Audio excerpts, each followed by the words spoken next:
Welcome back to the Green Means Go channel. It's your host, me. As you can see, we got some new digs here. No green screen anymore. We're going to go with the real background for a little bit. Let me know what you guys think in the comments. Do you prefer the green screen? Do you like the background? And don't be biased with the Seahawks stuff. I'm getting ready for NFL season. That is my true passion. But maybe I should switch over to home runs because we have been on quite a roll. So if we flip over to last week was another really solid showing. Okay, Jason Hayward, Connor Joe, Trent Gresham, Brendan Donovan, Spencer Torkelson, and Alex Kriloff.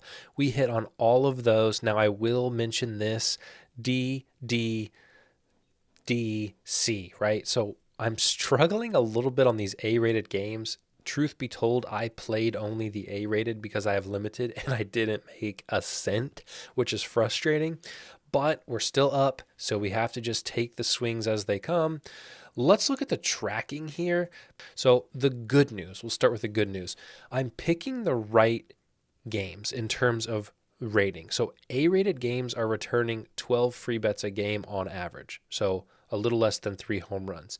B-rated 6, C-rated 6, D-rated 5, F-rated 5. So in other words, I'm rating the games correctly. I'm predicting which games will have the most home runs. That's good. However, when it comes to actually picking the players, it's all over the place. So right now, I'm averaging $47 just in home run money earned for D-rated games. So that is unbelievable. I don't know what it is about these D-rated games that I'm picking correctly, but I'm picking the right player. So D-rated, then B-rated for the A team, then F-rated, but there's been a really small sample size, then C-rated, then A-rated. So actually my A-rated A team is one of the worst performing out there, which is very difficult to comprehend and very frustrating.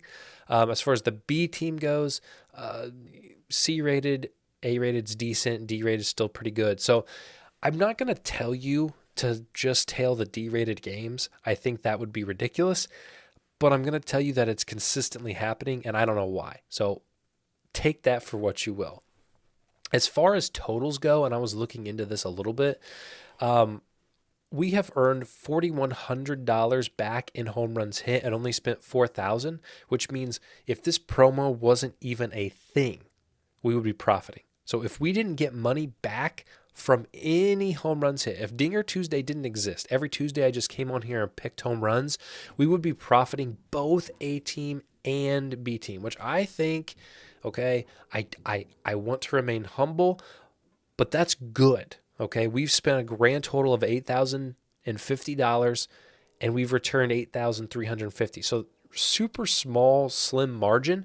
But ultimately, without any free bets, we are still positive, which is fantastic.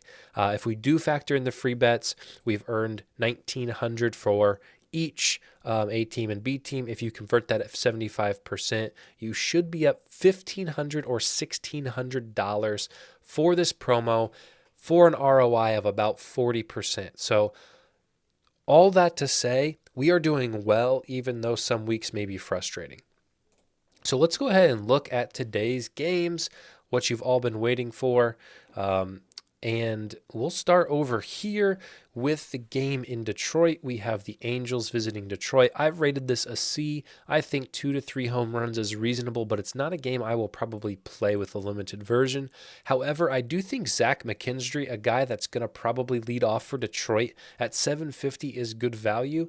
And Hunter Renfroe, I mean, the odds that you get Hunter Renfroe at 5 to 1 are very rare. So if you want to play this game just for value, if you want to play this game because you have the unlimited version, I don't blame you, and I think these are good picks. Next game is one that I may get to with a limited version. Gibson and Walker in Philadelphia. Gunnar Henderson at 390, a little bit of a chalky play. And Brandon Marsh, I know that I'm a big Brandon Marsh guy, and for a while there, he dipped into the 600s. I think conditions are great, and so to get Brandon Marsh back at almost 9 to 1 is a perfect spot for him. So definitely something I'm going to be looking at as I make my selections. Moving on to Miami and Tampa Bay, this game's got some of the better pitching of the night. Edward Cabrera and Tyler Glasnow. Now, Glasnow is a household name, but has not been super sharp in terms of home runs. Regardless, I'm actually going to take two Tampa guys in Brandon Lowe at 560 and Wander Franco at 830. Again, two guys kind of like Renfro here, where you don't see their numbers touching 500 often. So I think it's a good spot for value. I may not touch it with the $50 limited version. Okay.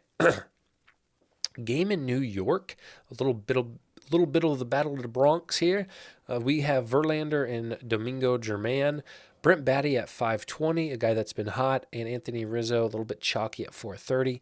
This game was tough to pick just because I like so many guys, which again tells me that it's a good game to play because I think there are a lot of opportunities for home runs. So it does get my first A rating of the day, and I think it's one that, regardless if you're planning to play this promotion, you should tap into. Next game, we have Colorado and Washington. Lane Thomas at 420 is probably one of my favorite plays on this whole entire slate, and Stone Garrett at 450, both kind of middle of the pack guys for Washington. I think Gomber's who you want to target here, giving up 22 home runs this season, the most of anyone on the pitching slate this evening. Washington's at home, conditions are fine. It's 2 thumbs up for me, definitely a game I'm playing. This game is bizarre just because we don't know pitching yet. Boston has not determined their starter. Nick Pivetta is set to go, but it is not confirmed. So when this is all released, regardless, I'm not targeting Charlie Morton in any fashion. So I'm going to target whoever Boston plays, and I'll probably go with Ozzie Albies and Michael Harris tonight. Again, lines aren't up. We don't know the number, but those are 2 guys I like if Pivetta indeed takes the bump. Game in Cleveland, Kansas City and Cleveland. Poor Zach Greinke, man. I mean, he's like 1-11 in starts this year. I mean, you just feel for the guy. This is strictly a value play. A guy who should be leading off against Zach Greinke, a guy who is not typically a home run hitter, but hit one a few days ago. Stephen Kwan at 10-1, I think, is catching my eye. And I saw that number and I thought, I cannot avoid that this evening. So Stephen Kwan at 10-1 and then Josh Naylor at 4.5-1, I think are good picks going up against the righty in Zach Greinke. First D-rated game of the night, the game over in Minnesota. Again, I don't love it. I'm not going to target George Kirby, although Pablo Lopez has been pretty good as well. But Mike Ford and Cal Raleigh, 2 big hitters for Seattle, would be who I pick in this game, both Seattle guys. Flipping over to this side of town, Kyle Hendricks and Michael Kopech in a Chicago showdown. So we have New York and New York. We have Chicago and Chicago. I see a trend here that the MLB is doing. Mike Tronchman is actually a little low. I don't truly love this number. You can usually get him at, I'm going to guess on DraftKings, he's going to be 6-1, 7-1. He's good. So if you are strictly a value guy, I would avoid Mike Tronchman on FanDuel. Tauchman, sorry. I like him to hit one, but again, that number doesn't entice me. And Ian Happ at 5-1 is pretty solid. Game in Milwaukee, another one that I just kind of struggled with, but Elly De La Cruz, if you're going to give me Elly De La Cruz at almost 7-1, I'm going to take it. I know he's been kind of cold lately. He hit 1 home run a few days ago, but before that, he was he was cold, okay? That's all you need to know. And Will Benson at 7.5-1 is kind of interesting to me because he hit 2 the other day. Again, not a game I probably play, but if I did, I would take these guys strictly for value. Moving on to this Texas showdown. Okay, so we have New York and New York, Chicago, Chicago, and now we have Texas and Houston. Again, Texas, the Rangers have not released their starter. Bradford is expected to go, but he's usually a reliever, so it's kind of wonky. There's no lines out. I don't even have a guess right now of who I would like, so I've put this as a reminder. This is my Twitter account, Green Means Go, GMGO Betting. If you want to check that out, okay, over here, I post all my videos. I post all my content there. So when this lineup comes out and I make picks, I'll put my picks on my Twitter. Can we call it Twitter? I don't even know what it's called anymore. X? What is this?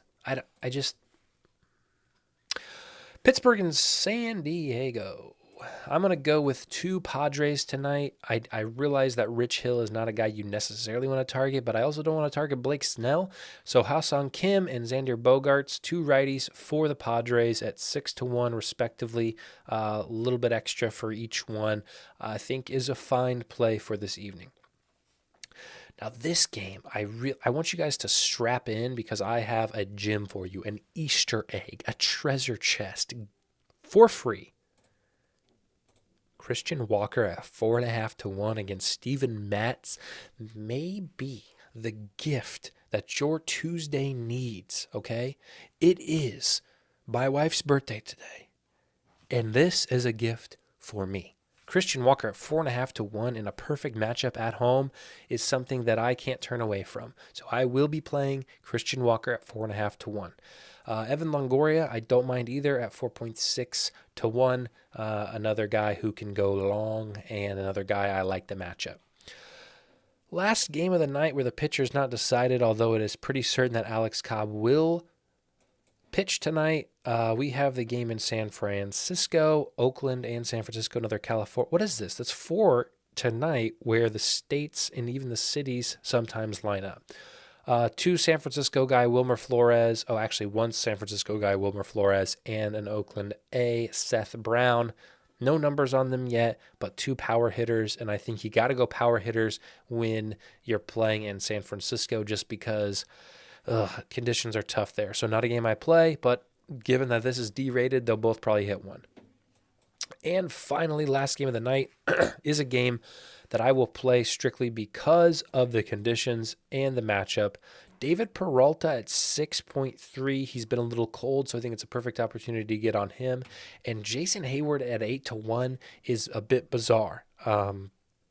He's a guy that can come through with a home run. He's facing a righty who's given up 18. I just think that this number could dip down to 6.5-1 by the time the game goes off. So definitely lock in Jason Hayward 8-1 while you can. And that, in my friends, is what we have today. So I will zoom out. I will give you a little refresher, quick rundown. So ultimately, I think your value spots tonight are Christian Walker, Brandon Marsh, Jason Hayward. I'm probably going to play the New York game, the Washington game, and the Dodger game for sure. And with my $50 limited, I'll probably sprinkle in guys I like elsewhere, maybe a Christian Walker, maybe a Stephen Kwan, maybe a Will Benson, maybe a Brandon Marsh. Okay, so all these things are still a little up in the air for me, but I wanted to give you guys an overview and understanding of this week, and a reminder that it is the long game. We are playing the long game. So as always, I appreciate you guys stopping by. A little bit long on the video today. I apologize. But let me know what you think of, the new setup. You like it, you don't like it. Drop a like, drop a subscribe, and I will see you next Tuesday for another Dinger Tuesday.